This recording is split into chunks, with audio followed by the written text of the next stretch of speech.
5, 4, 3, 2.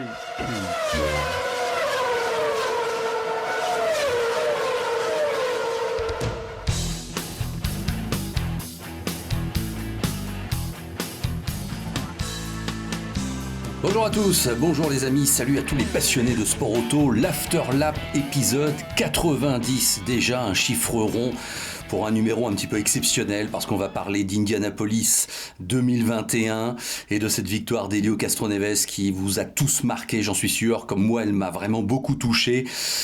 Qu'on en a vécu un beau moment en regardant cette course exceptionnelle, la magie opère toujours et on a envie aujourd'hui de dire pas mal de choses effectivement, mais vraiment là on était tous un petit peu en transe devant son écran. C'est toujours comme ça Indianapolis, faut être honnête, même quand la course est plutôt limpide ou qu'il se passe pas grand chose. Et hier dans l'absolu avec 2 drapeaux jaunes seulement, on pourrait dire qu'à la rigueur parfois ça a pu être une procession, mais il y a une telle intensité, il y a une telle importance de cette course que la fin est forcément fabuleuse. C'est le même cas de figure avec Bathurst chaque année.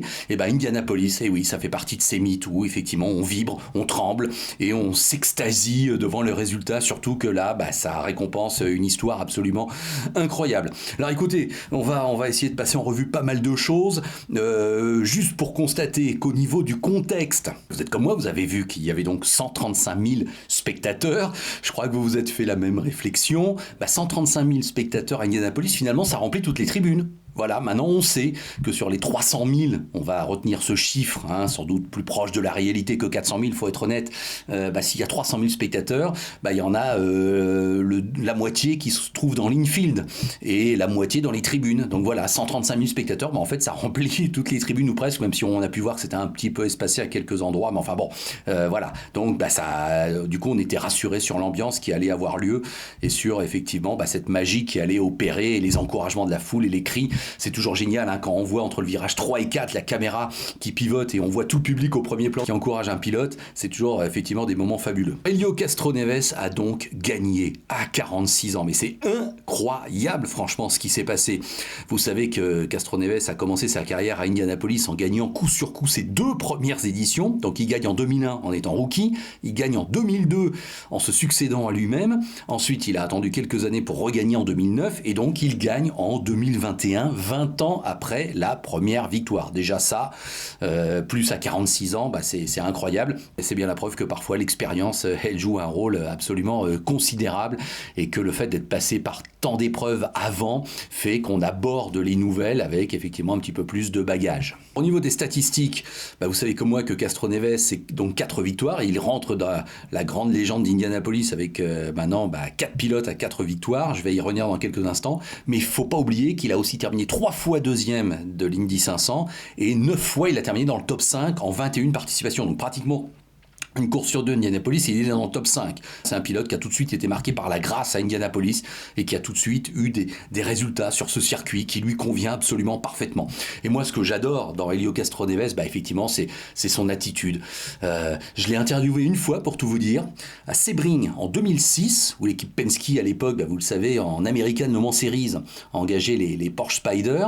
Alors, Helio Castroneves était là en tant qu'ambassadeur Penske. Il ne participait pas à la course, mais je me souviens l'avoir interviewé. Et là, évidemment, pour Motors TV, bien sûr, et là, oui, on voit tout de suite qu'on a affaire à un mec fabuleux, génial, de l'humour, de l'intelligence, l'œil qui pétille, une anecdote, un véritable showman, ça tout le monde le sait, et le fait que ce showman soit aussi Spider-Man, c'est une marque de fabrique, et ce qu'il a fait juste après sa victoire, quand il a remonté en quelque sorte la ligne droite d'arrivée, à pied, en saluant le public, oui, c'était vraiment des moments qui a donné la chair de poule, et moi j'ai vraiment vibré en voyant ça. Quel type qui maîtrise tous les paramètres, qui a une super attitude, qui joue le jeu, qui reconnaît tout le monde, quand il est face à Mario Andretti, que d'émotions. Non, c'était vraiment extraordinaire. Alors au niveau des statistiques, et là je vais remercier mon ami Jean-Philippe Doré, qui vous le savez est un collaborateur régulier de l'Afterlap et qu'on retrouvera d'ailleurs bientôt au mois de juin pour un épisode spécial sur les 24 heures du Mans Stories, on a pris cette bonne habitude, me signale que c'est assez intéressant là, Castroneves, puisque donc, on l'a dit, ça fait 20 ans qu'il avait signé sa première victoire, donc c'est un anniversaire, mais ça fait aussi 30 ans, sa victoire survient 30 ans après la 4e victoire de Rick Mears, donc le dernier pilote à avoir rejoint le groupe des 4 des quadruples vainqueurs, et 60 ans après la première victoire Deji Foyt. Donc c'est vrai que c'est marrant ces chiffres ronds et voilà qui en quelque sorte boucle la boucle, même si c'est vrai, on est obligé de se projeter déjà en se disant que s'il y en a un qui doit peut-être gagner pour la première fois 5 fois Indianapolis, ce sera Helio Castroneves. Et donc voilà pourquoi on peut espérer qu'il sera toujours là l'année prochaine. On rappellera aussi qu'en début d'année, il a gagné les 24 heures de Daytona.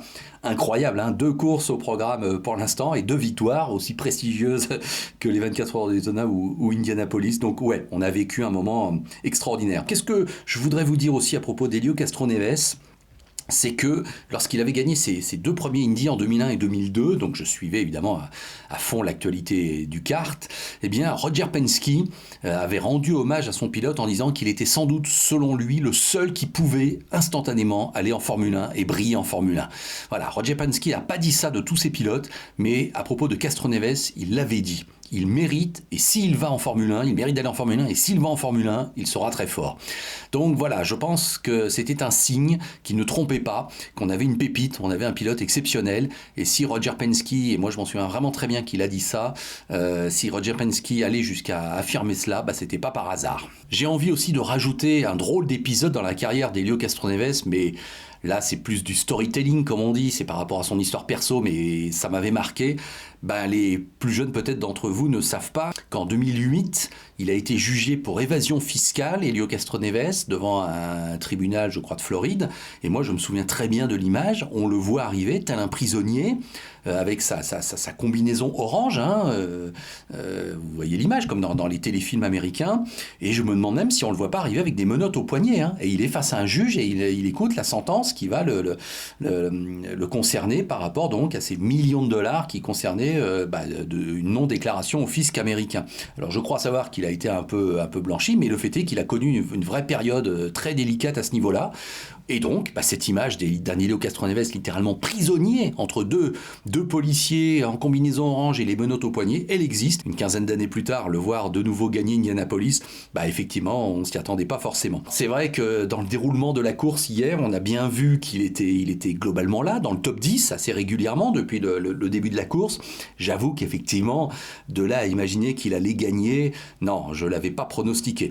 Vous savez, à Indianapolis, quand on regarde cette course, c'est quoi les réflexes ? Je l'ai commenté plusieurs fois pour Motors TV, donc c'est quand même honnêtement un petit peu toujours la même chose.